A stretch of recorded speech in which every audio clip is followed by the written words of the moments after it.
السلام علیکم ناظرین، آج 3 اہم خبریں ہیں، اس پہ ڈسکس کریں گے۔ ایک تو پاکستان کے جو مذاکرات، انٹرنل مذاکرات جو چل رہے ہیں پی ٹی آئی کی اور حکومت کی، اس پہ بات کریں گے۔ امریکہ کا پریشر جو ہے وہ پاکستان پہ مزید بڑھ رہا ہے، اس میں پاکستان کیا کرنے جا رہا ہے اس پہ بات کریں گے۔ اور سینئر صحافی یوٹیوبر عمران ریاض ملک چھوڑ گئے ہیں، اس پہ بات کریں گے۔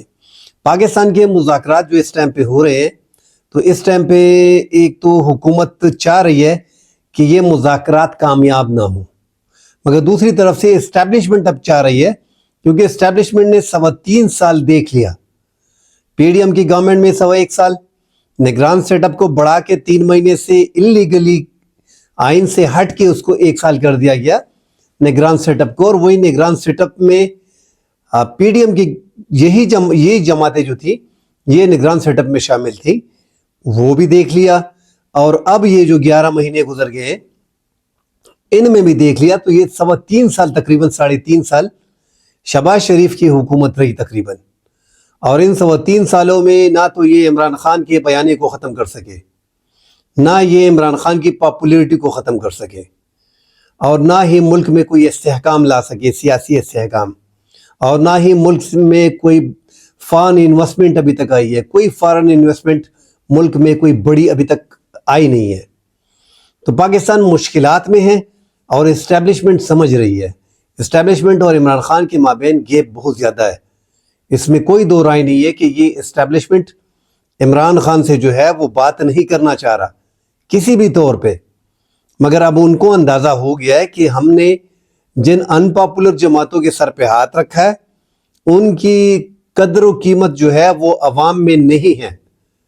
آپ کتنا بھی ان کو غسل دے کے عطر لگا لیں، ان پہ اسپرے وغیرہ کر لیں، مگر عوام جو ہے وہ ان کو ایکسیپٹ نہیں کر رہی۔ عوام کا مینڈیٹ ان کے پاس نہیں ہے، یہ موجودہ حکومت بھی جانتی ہے، اور عوام کو اچھی طرح پتہ ہے کہ اس حکومت کے پاس مینڈیٹ نہیں ہے، لہٰذا اس حکومت پہ کوئی اعتماد نہیں کرتا۔ تو اسٹیبلشمنٹ، ہم مذاکرات کو دیکھ رہے ہیں کہ مذاکرات میں کون ہے۔ آپ دیکھیں کہ اس سے پہلے 26ویں آئینی ترامیم آئی، سپریم کورٹ کے حوالے سے بہت سی باتیں آئیں، اس میں کسی بھی اتحادی جماعت کو، جو ایم کیو ایم ہے، باپ پارٹی ہے، کاف لیگ ہے، مسلم لیگ قائد اعظم جس کے سربراہ ایجاد الحق ہیں، تحریک استحکام ہے، جو سب کو پتہ ہے کہ علیم خان کو پارٹی میں کیسے شامل کیا گیا ہے، وہ پارٹی۔ تو یہ پہلی بار ہم دیکھ رہے ہیں کہ ان مذاکرات میں ایجاد الحق صاحب کو بھی شامل کر لیا گیا ہے، علیم خان بھی بیچ میں ہیں، مقصد صاحب بلوچستان سے وہ بھی ہیں، ایم کیو ایم ہیں وہ بھی بیچ میں ہیں۔ تو یہ پوری ایک اسٹیبلشمنٹ کی ٹیم ہے، پوری ٹیم کو بٹھا دیا ہے۔ ساتھ پیپلز پارٹی کے 2 اراکین ہیں اور 2 مسلم لیگ نون کے ہیں، اور دوسری طرف سے 5 پاکستان تحریک انصاف کے اہلکار ہیں جو رہنما ہیں۔ تو یہ مذاکرات اب بڑی سنجیدگی سے ہو رہے، سوچا جا رہا ہے، اس پہ دیکھا جا رہا ہے کہ آخر اب جو ریٹن ڈاکومنٹ مانگا گیا ہے 2 جنوری کو پاکستان تحریک انصاف سے کہ آپ اپنے مطالبات ریٹن میں دیں۔ ایک تو ریٹن میں اگر یہ مطالبات دیتے تو سیدھی سی بات ہے، یہ کہیں گے نارو مانگ رہے ہیں۔ مذاکرات میں مطالبات تو رکھے جاتے ہیں، عمران خان کی پارٹی اگر آپ کے ساتھ بیٹھنا چاہ رہی ہے یا حکومت بیٹھنی چاہ رہی ہے تو کچھ لوگ کچھ دو پہ بات ہوگی نا۔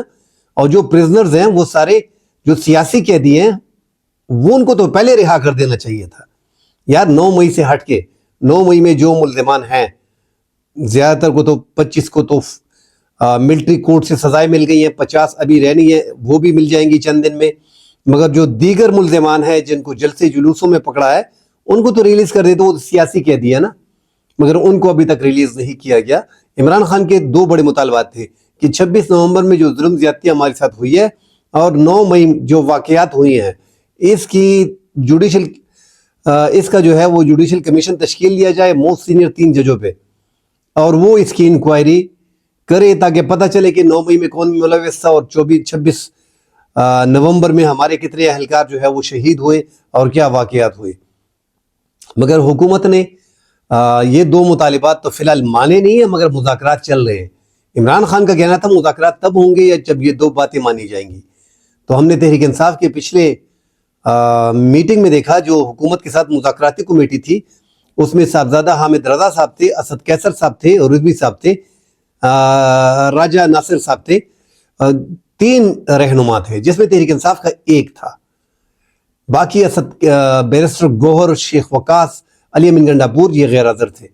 تو اب دیکھتے ہیں کہ 2 جنوری کو جو ریٹن میں یہ حکومت کے سامنے مطالبات رکھیں گے اس میں کیا ہوگا اور کس رخ پہ یہ جو ہے یہ مذاکرات جائیں گے. فی الحال تو لگ ایسے رہا ہے کہ اسٹیبلشمنٹ چاہ رہی ہے کہ یار بس ایک مردے کو ہم نے اٹھایا ہوا ہے, کندھے پہ رکھا ہوا ہے, انویسٹمنٹ باہر سے ہم لے کے آ رہے ہیں اور یہ اپنی نیک نامی بھی نہیں بنا سکتے, الٹا ہماری بدنامی کر رہے ہیں. یہ تو کنفرم ہے, مگر ساتھ ایک بات یہ کنفرم ہے کہ یہ اسٹیبلشمنٹ جو ہے وہ عمران خان کو اقتدار دینا بھی نہیں چاہ رہی, کیونکہ آگے جا کے عمران خان مانگے گا مجھے میرا مینڈیٹ واپس دو, جو نہیں ملے گا. 26 بیانی ترامیم کو واپس کرو, جو نہیں واپس ہوگی. تو یہ ایک ایسی چیز ہے کہ یہ ابھی آپ 26 بیانی ترامیم لے کے آئے ہو, عدلیہ کا مکمل سیٹ اپ آپ نے سائڈ پہ کر دیا, ایگزیکٹو کو جو ہے وہ آپ نے اس کے انڈر کر دیا مکمل طور پہ عدلیہ کو. آپ یوں سمجھے کہ عدلیہ پاکستان میں ہے نہیں, اور جو عدلیہ ہے جس کی پاور ہے وہ آئینی بینچ ہے. سپریم کورٹ کا جسٹس یحییٰ آفریدی جو 3 نمبر کے جج تھے جن کو اٹھا کے نئے قانون کے مطابق چیف جسٹس بنایا گیا ہے, اس بیچارے کی کوئی ویلیو نہیں ہے. اگر ویلیو ہے تو آئینی بینچ کے سربراہ جسٹس امین الدین جو 4 اور 5 نمبر کے جج تھے ان کو اٹھا کے آئینی بینچ کا سربراہ بنایا گیا ہے. اور جب بھی ہم دیکھتے ہیں جوڈیشل کونسل میں, جوڈیشل کمیٹی میں جب ووٹنگ ہوتی ہے تو وہ اپنے آپ کے لیے ہاتھ کھڑا کرتے ہیں. اگر پچھلی بار جوڈیشل کمیشن میں وہ ہاتھ کھڑا نہ کرتے تو سپریم کورٹ کے چیف جسٹس جو ہے وہ مکمل سپریم کورٹ کے ججز جو تھے وہ آئینی بینچ ہوتا. مگر یہاں پہ یہ ہاتھ کھڑا کر دیتے ہیں موصوف, تو حکومت کے ووٹ 7 ہو جاتے ہیں اور اپوزیشن کے 6 ہوتے ہیں ججز سمیت. سارے ججز اور اپوزیشن ایک ساتھ ہوتے ہیں, مگر یہاں پہ جسٹس امین الدین چونکہ ان کو کرسی ملی ہوئی ہے وہ اپنا ہاتھ اٹھا دیتے ہیں. تو پاکستان کا قانون اللہ معاف کرے پہلے 132-33 نمبر پہ تھا, آپ آگے دیکھیں اگر ریٹنگ جاری ہوتی ہے تو یہ 150 سے اوپر چلا گیا ہوگا. کیونکہ ہمارے ملک کا نظام جو ہے, ہم پہلے پریشان تھے کہ یار کیا طریقہ اڈاپٹ کریں کہ ہماری عدلیہ ٹھیک ہو. یہاں پہ ہم نے ان کو سیاسی کر دیا ہے, ججز مکمل طور پہ سیاسی ہو گئے ہیں. اب حکومت کے کنٹرول میں ہر چیز, ججوں کو رکھنا, کون سا جج رکھنا ہے, جیالہ جج رکھنا ہے, پٹواری جج رکھنا ہے, جو بھی طریقہ کار کرنا ہے, اسٹیبلشمنٹ کا جج رکھنا ہے, ایم کیو ایم کا جج رکھنا ہے, ایک طریقہ کار کے مطابق ہر چیز جو ہے وہ جوڈیشل کمیشن میں آ گئی اور ساری پاور جو ہے اس کونسل میں حکومت کے پاس ہے, انڈر حکومت کے ہو گئے ہیں. تو مذاکرات جو چل رہے ہیں اس میں اسٹیبلشمنٹ سیریس ہے, مگر اسٹیبلشمنٹ اس حکومت کو ختم بھی نہیں کرنا چاہ رہی. یاد رکھیں اگر آگے قومی حکومت یا وغیرہ کی بات ہوتی ہے تو حکومت کے بجائے اس ٹائم پہ جو طاقتور ترین انسان ہیں پاکستان کے وہ محسن نقوی ہیں. آگے جا کے یہ بھی لگ رہا ہے اگر تحریک انصاف کے مذاکرات ناکام ہوتے ہیں اور یہ موجودہ حکومت اسی طریقے سے چلتی ہے, اسی کی یہی کارکردگی رہتی ہے, تو ہو سکتا ہے کہ قومی حکومت کے نام پہ محسن نقوی کو ملک کا وزیر اعظم بنا دیا جائے. ان کے پاس آلریڈی وزیر داخلہ اور پی سی بی کی چیئرمین شپ ہے, 2 بڑے عہدے آلریڈی ان کے پاس ہے. حالانکہ وہ کوئی الیکشن جیت کے نہیں آئے مگر سینیٹر بنا دیے گئے ہیں, اور سینیٹر بھی پاکستان مسلم لیگ نون اور پیپلز پارٹی نے اور دیگر سیاسی جماعتوں نے ان کو بنایا ہوا ہے. تو مذاکرات جس رخ پہ جا رہے ہیں اس میں حکومت تو یہی دعا کر رہی ہے کہ یا اللہ یہ مذاکرات کامیاب نہ ہو, کیونکہ حکومت کو زبردستی بٹھایا گیا ہے. وہ بیٹھنا نہیں چاہ رہے تھے. وہ آپ اتوار کا دن دیکھ لیں, پچھلا اتوار رانا ثناء اللہ کہہ رہے تھے کسی بھی طور پہ ہم میٹنگ نہیں کریں گے, کسی بھی طور پہ ہم نہیں بیٹھیں گے. اتوار تک کوئی بھی کمیٹی نہیں بنے گی. کمیٹی بنی, اس میں رانا ثناء اللہ بھی تھا اور پیر کے دن کمیٹی بھی بیٹھی. تو یہ سارے حالات ہم دیکھ رہے ہیں کہ ملک میں کون اس ملک کو کون چلا رہا ہے, پورا پاکستان جانتا ہے. یہ سامنے جو ایکٹنگ ہو رہی ہے گورنمنٹ کی, ان کو بتا دیا گیا ہے کہ یہ 8 فروری اور 9 فروری 8 فروری کو یہ نتائج ہیں, 9 فروری آپ کے یہ نتائج ہیں. ہائیبریڈ سسٹم ہے, بس بیٹھے رہو, آپ کا بدھو بھی لگا ہوا ہے اور یہاں پہ بھی سسٹم کو بھی چلنے دو. آگے جا کے جو ہے وہ امریکہ کا جو پریشر آ رہا ہے, رچرڈ گرینیل جس کو شروع میں کہا جا رہا تھا کہ یہ جو ہے 2 نمبری ہے اور اس کا اکاؤنٹ جو ہے وہ جعلی ہے, اب تو سچ ہو گیا, اب تو وہ میڈیا پہ آ گیا بھائی. اب تو انہوں نے باقاعدہ انسٹاگرام پہ بھی کر دیا ہے, میڈیا پہ انٹرویو بھی دے دیا ہے. اب تو وہ چینلز پہ آ رہے ہیں, باقاعدہ کہہ رہے ہیں کہ عمران خان کو رہا کرے, اور میں سیریس کہہ رہا ہوں کہ عمران خان کو رہا کرے. اور عمران خان ایک پولیٹیشین روایتی نہیں ہے, وہ غیر روایتی پولیٹیشین ہے ٹرمپ کی طرح. کاروباری اور ایک پرسنل ہی ایک ہیرو تھا پاکستان کا, وہ آگے سیاست کو ٹھیک کرنے لگا ہے. تو اب ایک یہ ہو گیا, اور دیگر جو ستارے ہیں, کھنہ صاحب جو تھے, ان کے احسان اقبال نے ان کے پوسٹ پہ ری پوسٹ کیا ہے کہ میرا بھی ہاتھ ٹوٹا تھا, میرے ساتھ بھی زیادتی ہوئی تھی. اپنی بھی ایک کمپلینٹ وزیر صاحب, وفاقی وزیر صاحب درج کرا رہے تھے, اور جو کھنہ صاحب ہیں ریپبلکن کے اور ڈیموکریٹ کے سینیٹر ہیں میرے خیال میں, انہوں نے جو ہے جواب ابھی تک نہیں دیا. تو عمران خان کے لیے تو تمام تر ریپبلکن اور ڈیموکریٹ کے جتنے بھی لوگ ہیں اور سینیٹر جو موجودہ ہیں جو ابھی چلے جائیں گے, وہ جو ہے وہ سب عمران خان کی رہائی کے لیے, اس پہ ایون کہ برطانیہ عمران خان کی رہائی کے لیے بار بار جو ہے وہ قراردادیں منظور کر رہی ہے. اور آگے جا کے پاکستان کی مشکلات آئیں گی. اب 20 جنوری تک حکومت کے پاس اچھا ٹائم ہے. اب رانا ثناء اللہ نے تو آج کہہ دیا ہے کہ ہم تو ٹرمپ کی اس پہ جو ہے وہ عمران خان کو, بھائی آپ صبر کریں, فون تو آئے, بات تو ہو, ہم کدھر امریکہ کے سامنے آنکھ اٹھا کے بات کر سکتے ہیں. یہ تو راجہ خواجہ آصف کی بات ہے جو آپ کے وزیر دفاع ہیں, کہ ہم تو وینٹیلیٹر پہ ہیں, ہماری ساری آکسیجن تو انہوں نے لگائی ہے, امریکہ نے. وہ اپنی وینٹیلیٹر ہٹا دیے تو پاکستان ڈیفالٹ کی طرف چلا جائے گا. یہ ویڈیو ذرا آپ اس کی سنیں. جو ہے وہ چاہے تو اس وقت پاکستان کے لیے اتنی معاشی جو ہے ڈیفیکلٹیز کریٹ کر سکتا ہے کہ میں سمجھتا ہوں کہ ہو سکتا ہے ہم جو ہے جو ہمارا آئل بل جو ہے ادا کرنے کے لیے ہمارے پاس پیسے نہ رہیں. آلریڈی جو معاشی حالات جو ہے ہمارے انتہائی مخدوش ہیں. یہ سارے وینٹیلیٹر جو ہے نا یہ لگے ہوئے ہیں امریکہ کی مرضی سے لگے ہوئے ہیں. امریکہ چاہے تو یہ سارے کے سارے جو ہمیں جو اس وقت ڈرپس لگی ہوئی ہیں یا وینٹیلیٹر لگے ہوئے ہیں سارے کے سارے آف ہو جاتے ہیں. تو ہمیں تعلقات ان کے ساتھ ضرور رکھنے چاہیے, خود انحصاری کی طرف ضرور سفر کرنا. یہ اس کا کلپ ہے. تو یہ تو ایسا ہی ہے نا. اب آگے جا کے آپ رچرڈ گرینل جس طرح عمران خان کی رہائی کی بات کر رہے ہیں, شروع میں تو انہوں نے کہا تھا کہ یہ ٹویٹ پہ جو ہے کہ کوئی پٹواری بیٹھا ہے, وہ ویسے ہی لگ بھی رہا تھا, کبھی ادھر سے ٹویٹ کبھی ادھر سے ٹویٹ, اور مسلسل دن میں 10-12 ٹویٹ. تو لگ ایسے رہا تھا کہ رچرڈ گرینل نہیں ہے, یہ کوئی پاکستانی 2 نمبر آدمی ہے, انہوں نے اکاؤنٹ کھولا ہوا ہے, یا کوئی پی ٹی آئی کا کوئی بندہ ہے اس کے پیچھے, یا اکاؤنٹ فیک ہے. مگر وہ رچرڈ گرینل جو ہے امریکہ میں ٹرمپ کی خصوصی ایل جی ہیں, ونزویلا اور شمالی کوریا کے لیے, مگر خصوصی میشن کی ایل جی ہیں. تو پاکستان کے بارے میں بھی ان کی ٹویٹس بڑی آ رہی ہیں, اور اب وہ الیکٹرانک میڈیا پہ آ گئے ہیں. یہ بھی ذرا اس کا ویڈیو کلپ دیکھ لیں.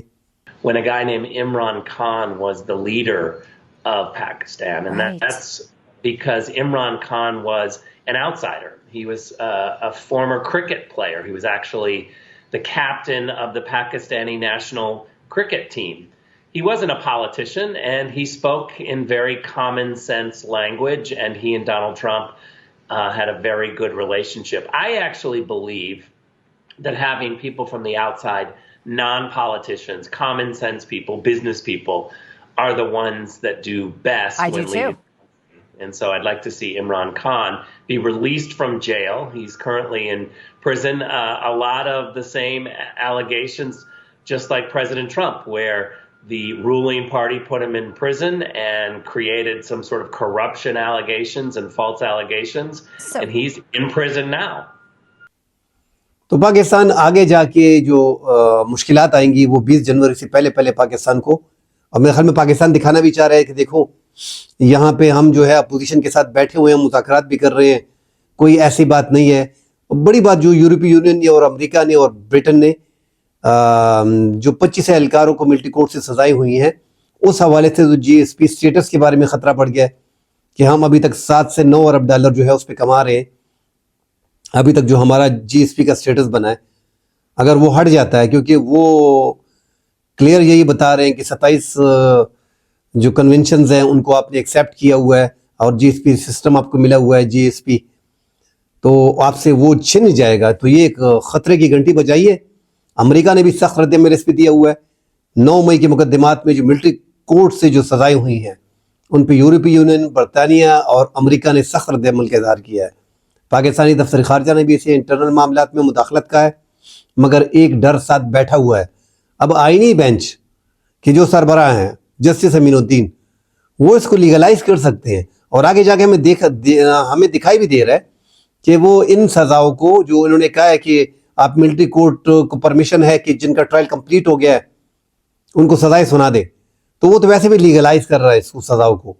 تو اگر سزائیں وہاں سے آئینی کورٹ سے بھی لیگلائز ہو جاتی ہیں، وہاں پہ سماعتیں لگی ہوئی ہیں، پھر میرے خیال میں یورپی یونین کا مسئلہ بھی تھوڑا کم ہو جائے گا. اور اب خطرہ یہ پیدا ہو گیا ہے کہ اب ملٹری کورٹ کو قانونی شکل دے دی جائے گی، کیونکہ یہ جو برطانیہ، یورپی یونین اور امریکہ نے احتجاج کیا اور گہری تشویش کا اظہار کیا ہے، تو اب آئینی بینچ جو 26ویں آئینی ترامیم کے تحت حکومت نے بنایا ہوا ہے اور حکومت نے عدلیہ کو کنٹرول کیا ہوا ہے انہی دنوں کے لیے. اب جو سپریم کورٹ نے، پچھلی سپریم کورٹ کے چیئر نے، بینچ نے جو فیصلہ دیا تھا کہ یہ غیر قانونی ہے، پیرالل کورٹس، ملٹری کورٹس، پھر اس پہ سٹے دیا گیا. اب یہ آئینی بینچ کے پاس کیس ہے. آئینی بینچ میں ایسا لگ رہا ہے کہ آگے جا کے ملٹری کورٹ کو لیگلائز کر دیا جائے گا کہ ہاں وہ کر سکتے ہیں سویلین کا ٹرائل. تو پھر برطانیہ اور امریکہ اس پہ کیا موقف اختیار کریں گے؟ میرے خیال میں وہ پھر کچھ اور سا موقف ہوگا. مگر ابھی لگ ایسے رہا ہے کیونکہ یہ جو گہری تشویش یورپ کی طرف سے اور برٹن کی طرف سے اور امریکہ کی طرف سے آئی ہے، تو یہ پاکستان کے لیے بھی تشویش کا اظہار ہے. پاکستان بھی پریشان ہے. یہ پابندیاں لگ سکتی ہیں، جی ایس پی کا سٹیٹس جا سکتا ہے. 7-8-9 ارب روپے بھائی ڈالر ہیں. تو یہ پاکستان کے لیے آگے جا کے مشکلات کھڑی ہو سکتی ہیں. جو تیسری بڑی خبر ہے کہ وہ جو ہمارے سینئر صحافی ہیں عمران ریاض خان، جس نے بڑے یوٹیوبر ہیں، بہت بڑا نام کمایا ہے اور بڑا اچھا بولتے ہیں، لوگ اس کو کافی پسند کرتے ہیں. یوٹیوب میں سب سے زیادہ انہی کو دیکھا جاتا ہے. ان کی افیلیشن جو ہے پاکستان تحریک انصاف کے ساتھ ہے. ان کے نظریے کو پسند کرتے ہیں اور ان کے نظریے کے لوگ، تمام تر لوگ جو ہیں وہ عمران ریاض کو ہی فالو کرتے ہیں اور ان کو دیکھتے ہیں. ان کی جان کو خطرہ تھا، کئی بار وہ کہہ چکے ہیں، کئی بار ان پہ حملے ہو چکے ہیں، کئی بار ان کو گھر سے اٹھایا گیا ہے. اس میں کوئی دو رائے نہیں ہے کہ انہوں نے بڑی اذیتیں برداشت کی ہیں، بڑی تکلیف برداشت کی ہے، مگر وہ اپنے نظریے پہ عمران خان کے ساتھ کھڑے رہے. آخرکار اب بتایا جا رہا ہے کہ وہ یا تو کوئٹہ کے راستے گئے مسقط، اور یا افغانستان کے راستے جو ہیں وہ ادھر سے نکل گئے ہیں پاکستان سے. کیونکہ پاکستان کی جو لاہور اور کراچی اور بلوچستان ایئرپورٹ سے اور تو نکلنا بڑا مشکل ہے. تو یہ کہیں بائی شپ گئے ہوں گے. مسقط سے بلوچستان بائی شپ جایا جا سکتا ہے اور یہاں سے افغانستان سے آپ آسانی سے فلائٹ پکڑ سکتے ہو. تو یہ دو ایریاز ہیں کہ یہاں سے عمران ریاض جو ہے وہ نکل گئے. عمران ریاض کو پاکستان میں ان پہ پابندی تھی، ان کو عمرہ کرنے بھی نہیں دیا جا رہا تھا، ان کو حج کے لیے بھی نہیں چھوڑا جا رہا تھا.